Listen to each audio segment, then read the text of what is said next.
안녕하십니까. 양촌 힐링센터의 김종주 원장입니다. 마태복음 10장 1절에 보면요, 예수께서 그 12제자를 부르사 더러운 귀신을 쫓아내며 모든 병과 모든 약한 것을 고치는 권능을 주시니라. 저는 이 말씀을 읽을 때요, 우리 치유받으러 오신 내담자들을 향해서요, 이렇게 선창하고 복창하고 있습니다. 하나님 말씀은 오늘 이 시간에 나에게 주신 말씀이라고 있습니다. 하나님 말씀은 오늘 이 시간에 나에게 주신 말씀으로 있습니다. 이 마태복음 10장 1절을 그런 자세로 읽는다면 이렇게 읽어야 될 것입니다. 예수께서 김종주를 부르사 더러운 귀신을 쫓아내며 모든 병과 모든 약한 것을 고치는 권능을 주시니라.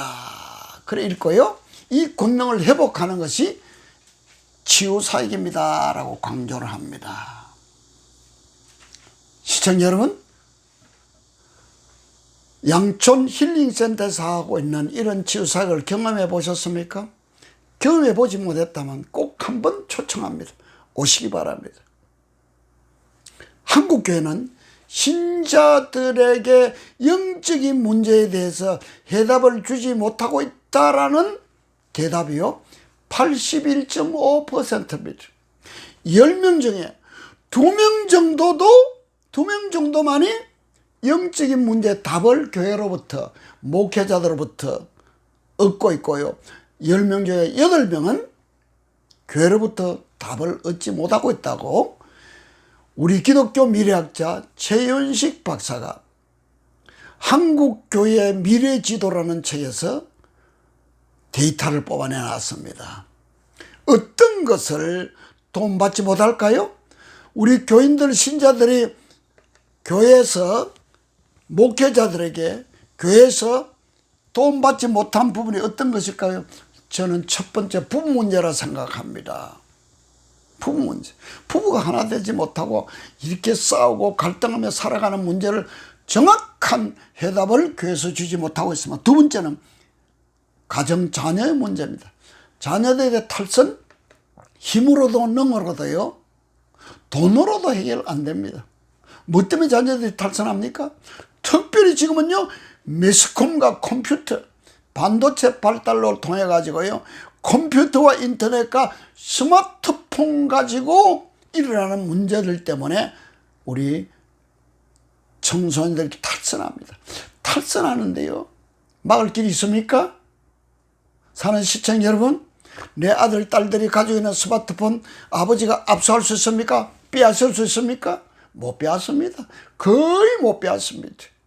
근데요, 그 안에는요, 스마트폰 안에는요, 모든 좋은 정보도 다 들어있습니다. 반대로요, 나쁜 정보도 너무너무 많이 있습니다. 어떤 걸까요?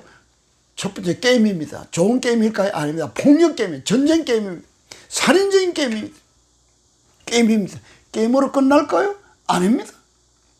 더 나아가면요, 엄난 야동입니다. 염난 야동에 자유스러운 사람 거의 없습니다. 여기 빠지고 나면요, 공부 안 됩니다. 탈선합니다. 왜요? 자꾸 보면요, 보는 것이 우리의 뇌를 지배하거든요. 눈으로 들어오는 것이요, 우리의 사고를 지배합니다. 우리 삶을 지배하기 때문에 그렇습니다. 전국의 가정을 사창꿀로 만든 것이 스마트폰입니다. 스마트폰 하나면요, 화장실에서 혼자서요, 내 방에서 혼자서요, 어머니 아버지가 감시한다 싶으면요, 이불 속에서도 볼 수 있는 것이 스마트폰입니다. 세 번째는요, 가정질병 문제입니다. 낫지도 않고 죽지도 않는 사람이 너무 많습니다. 여러분, 종합병원, 대학병원에 한번 가보셨나요? 낫지도 않고 죽지도 않는 그런 환자들이 너무너무 많습니다. 네 번째는요, 돈, 재정, 먹고 사는 문제. 이 문제 때문에 고민하다가 교회에 상담을 해보면요, 제대로 상담을 받을 수 없습니다. 그런데 대부분 성도들의 교인들은요, 교회에서 상담하지 않습니다. 왜 상담하지 않을까요? 괜히 소문만, 헛소문만 나고요. 나쁜 소문만 퍼뜨려지게 되고요. 올바른 진단과 처방을 받지 못하기 때문에 아예 교회에서 상담을 신청하지도 않습니다. 양들이 목자에게 내가 아픕니다, 힘듭니다, 우리 가정의 부분이 이렇게 갈등합니다, 말도 안 하고 그냥 지나간다 이 말입니다. 그러면 어디로 갈까요?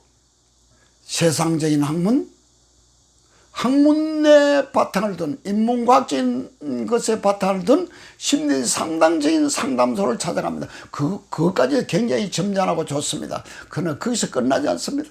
점쟁이 찾아갑니다. 무당 찾아갑니다. 철학관 찾아갑니다. 우리 양천 힐링센터는요, 현직 무당이 많이 옵니다. 그래서 예수 믿고요, 정말 신앙생활을 잘하는 사람들이 많이 있습니다. 여러분, 이런 부분들을 교회에서 처리해 줘야 된다 생각합니다. 정태기 박사님은요, 크리스천 치유영성연구원이라고 서울에서 상담으로서 가장 권위 있고요, 전문가인 정태기 박사는 오래전부터 이런 말을 했습니다. 우리나라의 교회 사모님의 70% 이상이 정신과 치료를 받아야 된다라고. 얼마나 스트레스가 많으면 그럴까요? 목회자 사모님이 그렇다면요, 목사님은 어떨까요? 부부는 같이 닮아갑니다. 우리 목사님들부터, 목사님과 사모님부터 정말로 할 말씀하면서 바로 서고요, 우리 교인들을 상담을 잘해주고 기도해주고 치유해줄 수 있는 그런 목회자가 되어야 된다고 믿습니다. 사랑하는 시청자 여러분, 나는 왜 그럴까요? 무슨 역사가 있어 그럴까요? 해답을 찾으시기 바랍니다. 감사합니다.